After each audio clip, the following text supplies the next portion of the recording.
Bonjour à tous, nous revoici pour le tirage des énergies du week-end. Moi c'est Nadia Loriga. Je vous propose des vidéos qui tournent autour du tarot, c'est un peu une de mes passions et donc je vous propose des vidéos, des petits cours le mercredi autour du tarot pour vous apprendre quelques petits trucs pour vous en servir. Et puis donc le vendredi, comme aujourd'hui, le tirage des énergies du week-end. Donc, on va commencer d'abord par dire, n'hésitez pas à vous abonner à ma chaîne, à mettre des pouces, à partager, etc. Vous pouvez aussi vous rendre sur mes réseaux sociaux, donc sur Facebook et sur Insta, Nadia Loriga, tout pareil. Et pareil, voilà, partagez, likez, mettez des petits cœurs, blablabla, blablabla, vous connaissez la chanson. Donc, on va commencer par le tirage du Dixit. Comme d'habitude, je vous présente les cartes d'abord visuellement et ensuite je vous les expliquerai. Et parmi ces cartes, vous choisissez celle qui vous parle le plus, celle qui vous touche le plus, enfin voilà, celle qui vous semble le plus correspondre à votre situation actuelle. Donc ce soit par rapport à l'image, à ce que vous en ressentez, et ou par rapport à l'explication que je vais vous en donner tout de suite maintenant. Commençons par la première image. La première carte du Dixit, pardon. Donc nous voyons, bon bah on est dans une espèce de forêt tropicale, ok. Et puis il y a un grand fauteuil avec un tout petit lion dessus. C'est un lionceau, hein, même on peut dire. Et moi ça m'a fait penser vraiment au syndrome de l'imposteur, hein. Vous savez, c'est le fait de ne pas se sentir légitime dans la place que l'on occupe. Parce que, soit parce qu'on n'a jamais fait, hein, c'est un lionceau là en l'occurrence, donc effectivement vous n'avez peut-être jamais eu à assumer ce rôle et vous vous demandez si vous allez en être capable. Vous pensiez peut-être que quelqu'un d'autre était plus expérimenté et donc aurait peut-être été mieux à cette place-là. Voilà, hein, vous avez ce syndrome d'imposture, donc si c'est votre cas, ben voilà, c'est la carte qu'il faut que vous choisissiez. Ensuite, la seconde carte, c'est donc on voit deux personnages qui ont l'air d'être des oiseaux parce qu'il y a des becs. Et notamment celui-ci, il a deux attachés caisses là, et sa cravate, enfin bon, il a l'air d'aller au boulot ou de rentrer du boulot. Il a la fumée qui lui sort par les oreilles des deux côtés. Et puis il a ses yeux globuleux. Moi je l'ai vraiment vu en train d'être comme ça à se dire, alors après il faut que je fasse ci, il faut que je fasse ça, il faut que je fasse ça. Enfin vous voyez. Et il écoute même pas ce que lui dit l'autre tellement dans sa tête il y a des choses qu'il faut faire, qu'il faut accomplir, etc. Donc moi ça m'a vraiment fait penser un peu au côté charge mentale. Et puis là on est un peu en mode cocotte minute, ça commence à siffler et la pression devient un peu forte. Donc si vous avez l'impression d'avoir trop de choses à faire en ce moment, voilà, c'est la carte qu'il vous faut. Pardon. Et enfin la dernière carte où nous voyons une plage sur laquelle est échoué un petit bateau qui est complètement... Enfin, c'est une épave, hein, il est tout cassé de partout. Et à l'intérieur, donc, il y a ce grand trou noir dans lequel il y a un cœur, autour duquel on voit de l'énergie. Cette carte, elle m'a fait penser à...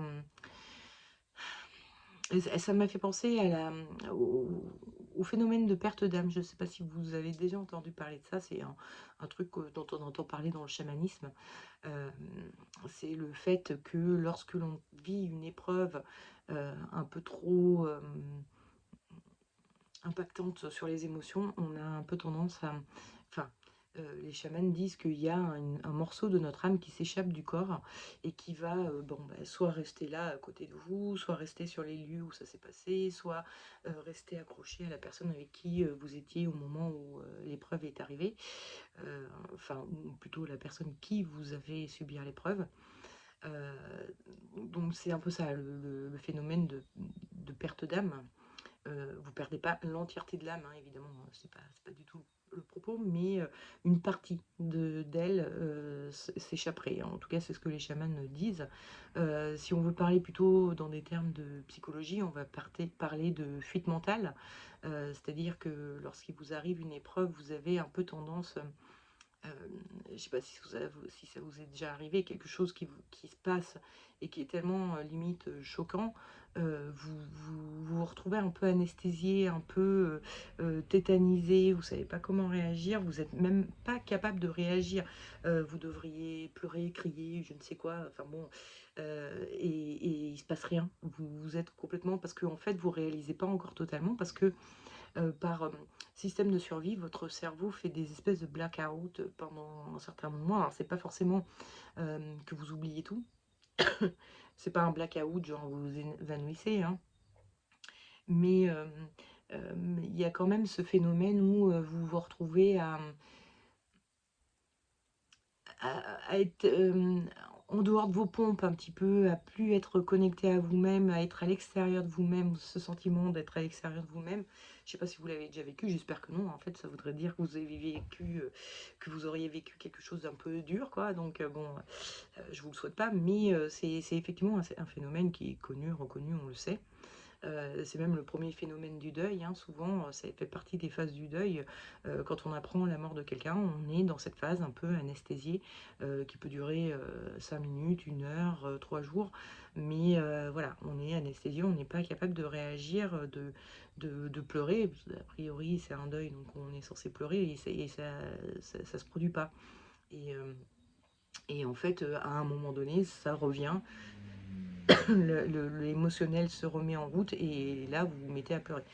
Donc c'est un peu ces phénomènes-là. Et moi, en voyant cette carte, j'ai eu le sentiment que il y avait cette notion que, vous savez, quand il vous arrive quelque chose, que ce soit grave ou pas, mais ça a été impactant dans votre vie, je pense toujours aux enfants à qui on refuse un gâteau, par exemple, et là, c'est le drame, quoi, hein. Ils pleurent comme si c'était un drame absolu, alors qu'ils savent que dans 1 heure ou 2 heures, ce sera 4 heures, et donc ils auront un gâteau. Enfin, il n'y a rien de dramatique pour nous, mais pour eux, c'est vécu comme un drame. Et donc, il y a des fois où on a des traumatismes comme ça qui sont vraiment un peu, entre guillemets, ridicules, mais qui sont liés à l'enfance très souvent, où papa il a dit non, et là, ça a été un traumatisme, vous vous êtes senti bloqué dans vos... Enfin voilà, c'est tout un vécu d'enfant qui est complètement différent du vécu d'adulte, et pourtant, le truc reste ancré en nous que, voilà, on m'interdit des choses, où je suis une méchante fille parce que j'ai pas fait, mon papa m'a engueulé ou ma maman m'a engueulé, enfin voilà. Donc, vous voyez un peu, donc ça peut être une épreuve vraiment importante, hein, réellement, ou quelque chose d'un peu moins important comme ça, mais qui quand même vous aurait marqué. Vous avez peut-être eu une perte d'âme, une fuite mentale, enfin voilà, quelque chose qui fait que cet événement, vous ne l'avez pas digéré tout de suite. Et donc, parce qu'il y a une partie de vous, la partie de vous qui a été touchée par ça, n'est plus en vous et pas encore bien reconnectée à vous. Et donc, la vie s'arrange pour que vous représentez des épreuves un peu équivalentes, de façon à ce que vous finissiez par comprendre qu'il y a un morceau de vous qui n'est pas encore là et qu'il va falloir aller le chercher, le récupérer et enfin digérer cette histoire pour que la blessure, le schéma, la problématique ne se représente plus dans votre vie. Et j'ai vraiment ce sentiment-là avec cette carte-là, que là, il y a quelque chose qui vous ramène à un événement passé et qui vous dit, t'as oublié de travailler là-dessus, t'as oublié d'aller récupérer ce morceau de toi là, et il va peut-être falloir aller le récupérer. C'est le moment d'aller le récupérer. Je sais pas si c'est hyper clair, parce que ce sont des notions, je peux concevoir que tout le monde adhère pas, hein, c'est des notions de chamanisme, enfin voilà. Je peux concevoir que tout le monde ne connaisse pas non plus, donc j'espère que c'est à peu près clair et que ça vous parle. Et puis si ça vous parle pas, bah, choisissez une des 2 autres cartes, puis voilà, hein. On va faire comme ça. Bon allez, on commence par le tirage des énergies du week-end. Alors juste pour info, ça fait genre la millième fois que je recommence cette vidéo parce que mon téléphone était plein et donc le téléphone refusait de faire des vidéos trop longues. Ça coupait en plein milieu. Ça fait je sais pas combien de fois que je recommence, et j'espère que là j'ai réussi à vraiment vider le téléphone correctement pour faire cette vidéo, pour la mettre sur YouTube et la virer très vite de mon téléphone pour pas qu'elle prenne trop de place. Enfin bon, ça va devenir un peu compliqué dans les prochains mois, jusqu'à ce que j'ai les moyens de me racheter un téléphone avec une capacité plus grande. Mais bon, bref, on va essayer de pas trop perdre de temps et de finir avant qu'il me coupe à la gueule. Mais bon, alors, donc, ceux qui auraient choisi cette carte-ci, donc vous avez un syndrome de posture, hein, vous ne vous sentez pas forcément en capacité d'assumer la place ou le rôle qui vous échoit. Et l'énergie de votre week-end, c'est le jugement. Alors, pour information, le jugement est tombé à tous les tirages à cette place-là, dans l'énergie du week-end. Donc c'est assez rigolo parce que vraiment on est en mode jugement cette semaine, enfin ce week-end. Et donc voilà.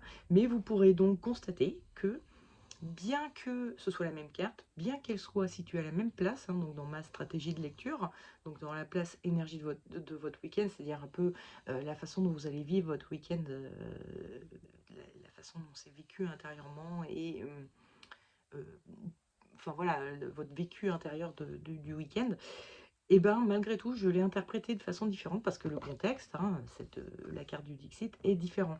Donc voilà, vous verrez que je ne l'ai jamais interprété de la même manière.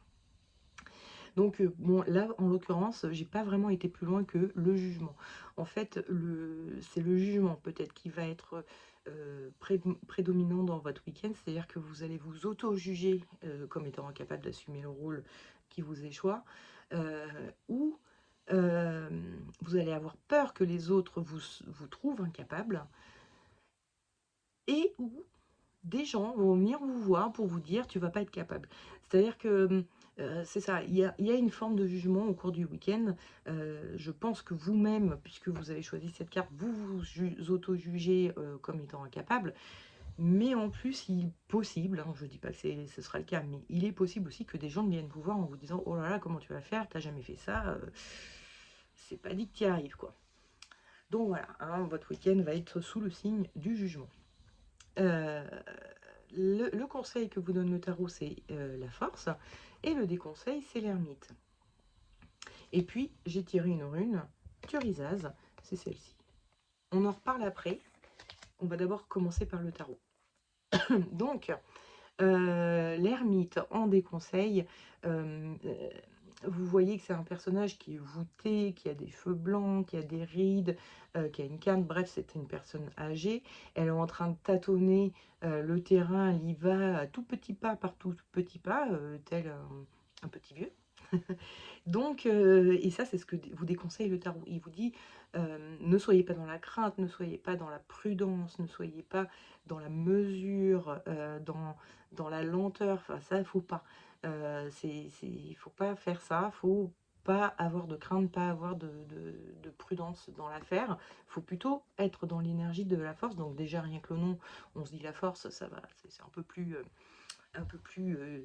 vivifiant, hein, comme terme que ce personnage de l'ermite.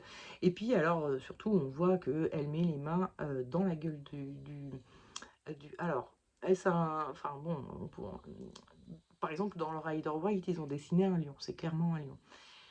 Sur certains tarots de Marseille, on voit aussi potentiellement que c'est un lion. En tout cas, beaucoup de tarologues estiment que c'est un lion, cet animal. Mais bon, ça peut être autre chose. Mais effectivement, là, en l'occurrence, on est avec un lion. Donc, je trouvais ça assez rigolo que voilà, ça revienne. Après, on peut aussi y voir un loup, un ours. Enfin, on y voit un peu ce qu'on veut. Ça pourrait être un lévrier afghan, hein, vous avez vu son joli poil. Mais bon, là, on va dire que ce serait un lion. Parce que bah, c'est un peu raccord avec la carte du Dixit que vous avez choisi. Et donc, elle met la main, elle prend des risques. Voilà, elle met les mains dans la gueule du lion, elle met la main à la patte, elle y va, elle fonce, elle travaille, quoi. Elle fait ce qu'elle a à faire, point barre, quoi. Elle se pose pas de questions, elle cherche pas plus loin. Et donc, le tarot est en train de vous dire, n'y allez pas avec prudence, allez-y franco, parce qu'en fait, clairement, c'est très probablement que vous avez les capacités de le faire. Vous avez jamais fait, mais bon, c'est aussi en forgeant qu'on devient forgeron, donc c'est en faisant qu'on devient faiseron. Vous serez meilleur une fois que vous aurez essayé. Et puis si vous vous plantez à un endroit ou à un autre, vous vous en rendrez compte, puis vous direz, bon, bah, la prochaine fois, je ferai autrement. Ou si vous coincez, vous irez poser des questions, mais vous poserez les bonnes questions. Ce sera, bon, bah, ok, j'en suis rendu là, à ce moment-là, qu'est-ce que je suis censé faire? Et pouf, on vous donne la réponse et vous continuez à avancer. Bref, ce que vous avez à faire, a priori, n'est pas hors de votre portée. Et c'est pour ça que le tarot vous conseille d'y aller franco, parce que bah, il suffit de faire pour que vous sachiez faire, tout simplement. Et donc, Thurisaz, alors, encore une fois, le nom qui est sur la carte n'est pas le nom que j'emploie moi. J'utilise les noms proto-germaniques. Il y a aussi des noms en vieux-norrois et en anglo-saxon pour les runes. Donc là, je ne sais pas quelle version c'est, mais bon, peu importe. Lyra Coltier, qui a écrit l'oracle, a un peu fait un mélange de noms de toutes les langues possibles. Elle fait un peu ça à sa sauce. Moi, j'ai appris avec les noms proto-germaniques, donc je continue à utiliser les noms proto-germaniques. Pour information, ce TH là, c'est le D anglais. Je ne prononce pas à l'anglaise parce que c'est un peu chiant. Alors, il y a certaines runes que j'essaye de les prononcer bien.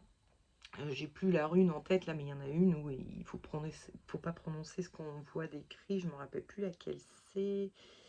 Je sais plus. Enfin bon, bref, peu importe. Euh, mais là, en l'occurrence, comme il me fait chier ce TH, je dis comme une bonne franchouillarde, Thurisaz. Je fais pas Thurisaz, je sais pas comment le dire. Enfin, je trouve ça plus compliqué à dire. Bref, petit aparté. Sinon, Thurisaz, qu'est-ce que c'est? C'est donc, ça veut dire l'épine. On voit bien que c'est comme une tige avec une épine de rose, par exemple, ou d'aubépine, parce que l'aubépine est est souvent associée à cette rune. Donc, l'épine, c'est là pour vous défendre, c'est là pour,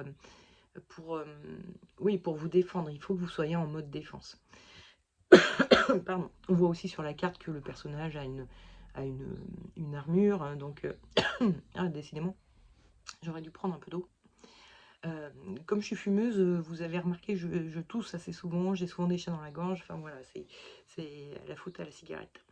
Bref, donc protégez-vous, hérissez vos épines, soit parce que effectivement autour de vous il y a des gens qui estiment que vous n'êtes pas à votre place et que eux ils seraient mieux à votre place, donc ils vont peut-être essayer de vous dire que, bah, enfin, de vous faire dégager un petit peu, entre guillemets, et à vous de vous défendre, en fait, et d'être en mode conquérant, hein. L'armure, c'est un peu aussi ça, c'est être un peu en mode conquérant, et de dire non, non, cette place, elle est à moi, c'est à moi qu'on l'a donnée, donc je vais le faire, laisse-moi faire, je vais m'en occuper. Et si c'est pas ça, hein, parce que c'est pas forcément ça qui va se passer, mais c'est aussi éventuellement les critiques éventuelles qu'on pourrait vous faire ou les remarques éventuelles qui pourraient renforcer votre syndrome d'imposteur, pardon. Ne les écoutez pas, gardez-les, éloignez-vous peut-être pendant un certain temps de ces gens-là, parce que ça va renforcer votre syndrome d'imposteur et du coup ça va pas vous aider à avancer. Il faut que vous soyez plutôt faites ce qu'il y a à faire, et une fois que ce sera fait, vous aurez accompli la tâche, que vous aurez vu, vous en êtes capable, bon bah la protection elle se fera d'elle-même. Mais en attendant, essayez de vous un peu carapacer pour pas subir les critiques, voire les éventuelles trahisons des autres qui voudraient récupérer votre place, quoi. Voilà, bon. Et passons maintenant à ceux qui auront choisi cette carte-ci. Donc là, vous êtes en charge mentale et du coup, ça vous est un peu à deux doigts d'exploser. Donc, sans surprise, j'ai tiré le jugement en énergie de votre week-end. Mais sauf que là, cette fois-ci, ce qui m'a sauté aux yeux, c'est le personnage central qui est tout bleu. Et en fait, quand par exemple un bébé naît tout bleu, ça veut dire qu'il est cyanosé, c'est qu'il a eu le cordon ombilical autour du cou et qu'il s'est étouffé. Donc j'ai vraiment ce sentiment de suffocation liée au stress ou d'étouffement, parce que on a tellement de choses à faire, on a trop de choses à faire et on ne peut même pas passer 2 minutes à avoir un cerveau plat pour se reposer, ne serait-ce que 2 minutes. Ça turbine tout le temps qu'on en est à suffoquer. Donc ce week-end, ça va être un peu compliqué, un peu dur. parce que vous allez être comme ça. C'est vraiment un grand stress et vous êtes à deux doigts de péter un câble. Et donc, le conseil que vous donne le tarot, c'est la mort, et le déconseil, c'est la mise en Dieu. Et en rune, j'ai tiré Nodis, c'est cette rune-ci. On en parle tout à l'heure aussi. Donc, le déconseil, la mise en Dieu, là, on voit la foudre qui explose la tête de la tour. On pourrait même penser, pardon, que c'est l'inverse qui se passe, c'est que ça vient de l'intérieur de la tour, ça fait éclater la tête et ça sort comme ça à l'extérieur. Donc ça me fait vraiment penser au côté cocotte minute, hein, le truc. Là, on arrive à un point où la pression est tellement forte qu'on pète un câble. Donc selon si vous êtes sous pression depuis 3 jours, vous allez juste péter un câble et gueuler sur tout le monde, puis voilà, ça va pas être dramatique, mais c'est pas terrible non plus, c'est quand même pas terrible. Soit ça fait 3 mois ou 3 ans que vous êtes sous pression, et là, vous risquez carrément le burn-out. Et le tarot, il est en train de vous dire, faites gaffe, n'attendez pas ce moment-là, n'attendez pas que ça explose, soyez plutôt donc dans l'énergie de la mort. La mort, elle est là avec sa faux, elle tranche, elle coupe, elle met fin, elle arrête, elle stoppe. C'est la mort, hein, c'est la fin de quelque chose. Et donc le tarot est en train de vous conseiller de dans les choses que vous avez à faire. Il y a des choses qui sont primordiales et d'autres qui sont secondaires. Faites ce qui est primordial, laissez tomber littéralement ce qui est secondaire. Soit vous ne le faites pas du tout, soit vous le ferez plus tard, un jour où vous aurez le temps, mais laissez tomber, ne faites que ce qui est vraiment important. Hein, évidemment, si vous devez nourrir les gosses, nourrissez les gosses, quoi. Il y a quand même des priorités dans la vie. Voilà, ça vous le faites, mais ne, laissez tomber le reste. Et tant pis, c'est pas grave. Il va falloir vraiment lâcher prise un petit peu. Je sais que si vous êtes dans cet état-là, c'est parce que vous avez l'impression que tout est important, mais il va falloir prioriser un peu et voir ce qui est vraiment important, ce qu'il va falloir vraiment faire. Et ça, vous allez le faire tranquillement. Et comme ça, vous le ferez bien aussi, d'ailleurs, hein, parce que plus vous vous concentrez bien sur une seule tâche, mieux elle sera faite. Donc, vous faites bien ça, les choses primordiales, puis le reste, vous le laissez tomber. Tant pis, parce que sinon, vous allez finir en cocotte minute et ça va pas être bon. Donc, voilà. Et alors, le Nodis vient nous dire... Nodis, c'est une rune qui veut dire nécessité ou besoin. Ça veut vraiment dire ce dont vous avez besoin, ce qui est nécessaire, ce qui est... Voilà. C'est un peu aussi en mode fatalité. C'est-à-dire que elle est là pour vous dire, puis d'ailleurs on le voit un peu avec cette forme en croix, comme ça, comme s'il y a un choix. Il y a des choix à faire. Il va falloir que vous les fassiez. C'est à la fois nécessaire et c'est vital un peu. Voilà. Là, on est dans l'ordre du vital. C'est-à-dire que si vous ne le faites pas, ça va, vous allez vraiment manger, quoi. Donc, faites-le. C'est, comment dire, devoir faire des choix, c'est un peu, c'est un peu un deuil. C'est un peu, si vous avez vraiment des choix de type, je sais pas moi, hein, je dis n'importe quoi, c'est un exemple. Mais vous avez un certain nombre d'activités, plus le boulot, plus les enfants à gérer, la maison à gérer. Bon, la maison à gérer, si vous n'êtes pas toute seule, vous pouvez peut-être demander un peu d'aide pour la maison et les enfants. Mais si vous êtes tout seul, ben, ça va devenir un peu primordial. Travailler, bon, ben, ça va être un petit peu primordial aussi. Donc il y a peut-être les activités extra scolaires, comme on dit, enfin, c'est extra boulot. Du genre, je sais pas, moi, vous faites du cheval, vous avez un cours de danse ou un cours de je sais pas quoi. Peut-être cette semaine, c'est pas, enfin ce week-end en tout cas, faites pas, ne le faites pas, tant pis. C'est un crève-cœur pour vous, je sais, c'est un peu aussi votre soupape de, bon, au moins il y a un truc sympa dans ma vie, quoi, il n'y a pas que des corvées, mais là vous allez péter un plomb. Donc effectivement, cette rune, elle est vraiment là pour dire, c'est pas cool, mais c'est nécessaire, ce choix que vous allez devoir faire. C'est sûr que ça va pas être agréable, mais il va falloir le faire absolument. Voilà.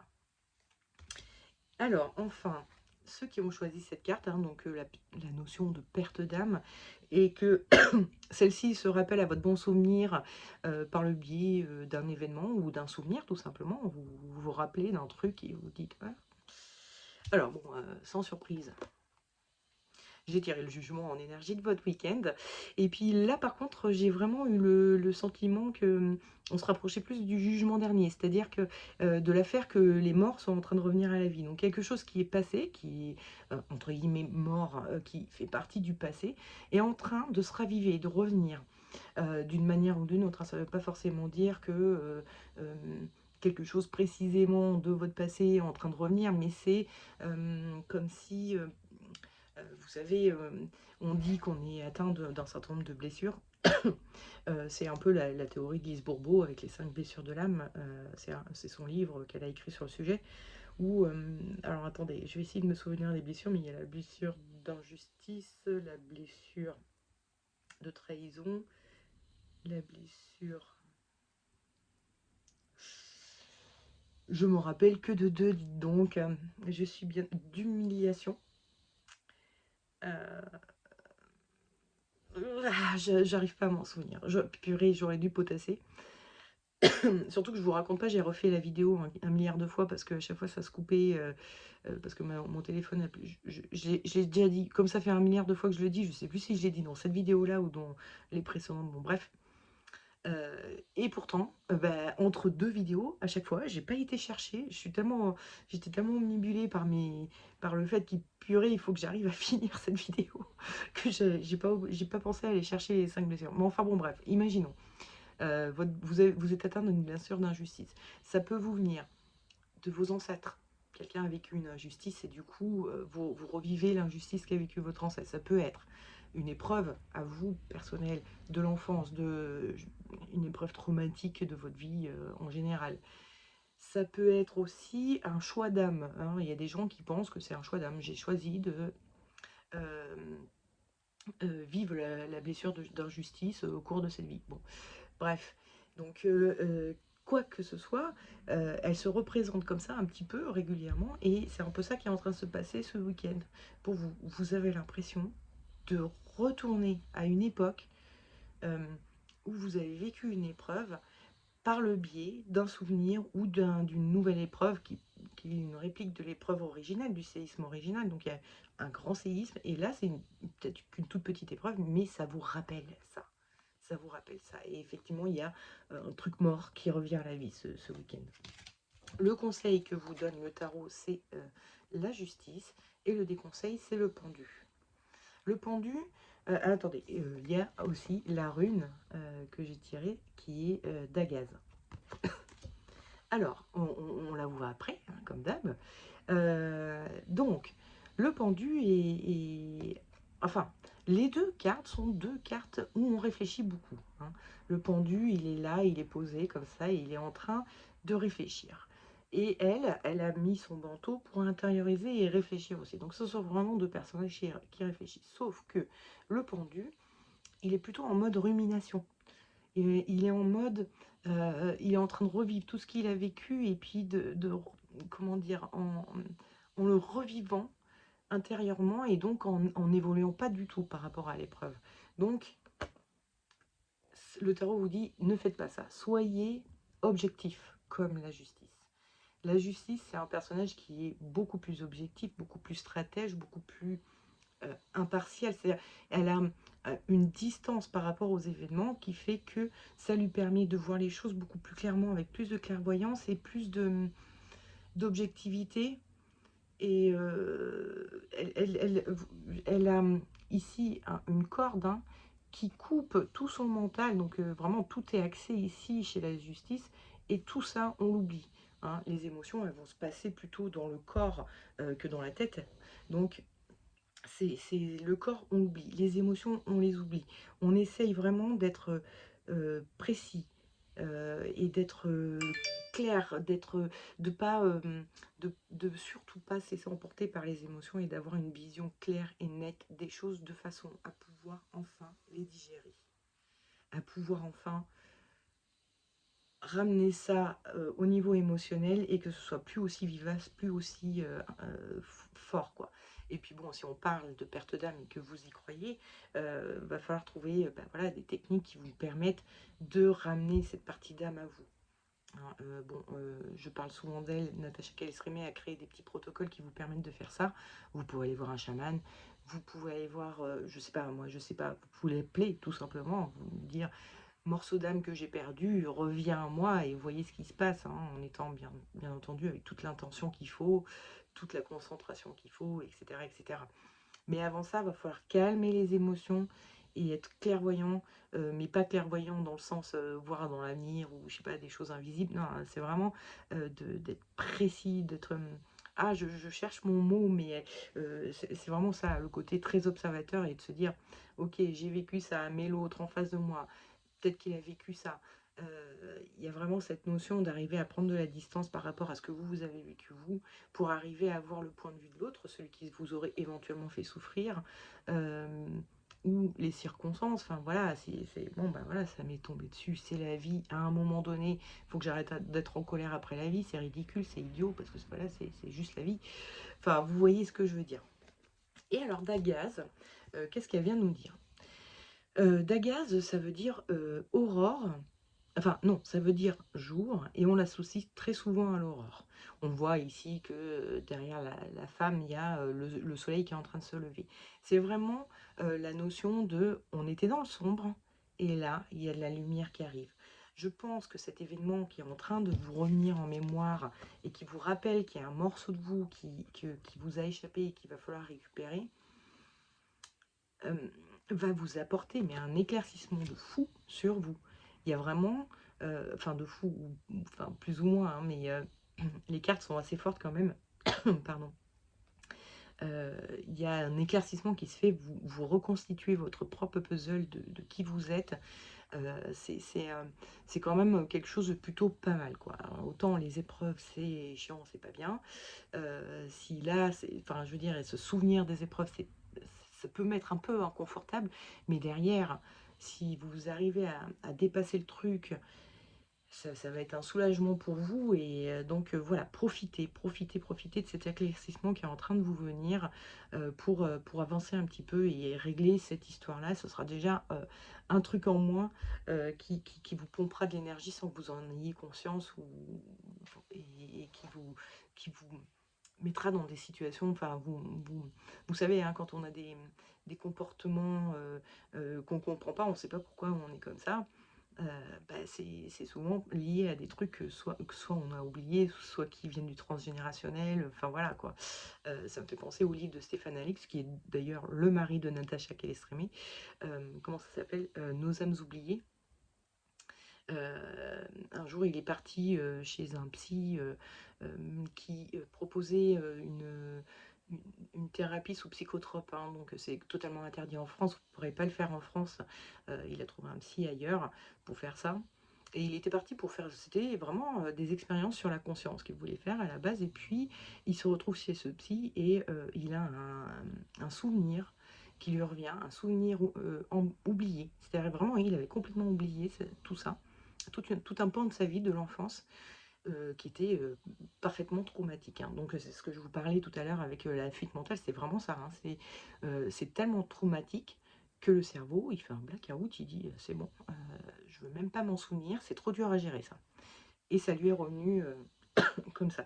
Donc il y a vraiment, hem, heu, il a compris, ça a mis en exergue enfin, il a compris tous les mécanismes qu'il ne comprenait pas chez lui de façon de se comporter et cetera. Ça lui a mis en lumière tout ça, de se dire: «Ah mais c'était donc pour ça que j'étais comme ça» et du fait d'avoir découvert ça, puis du coup de l'avoir un peu travaillé avec cette psy qui justement l'a un peu suivi du coup, suite à ça et puis il a fait, bon voilà, tout un tas de trucs et ben, il a pu s'apaiser et du coup maintenant, il se comporte enfin, c'est un élément qui a fait qu'il a pu s'apaiser. C'est pas ce que je veux dire, c'est que c'était peut-être pas le seul traumatisme, il y a encore des mécanismes inconscients qui sont, présents chez lui, comme chez tout le monde, quoi.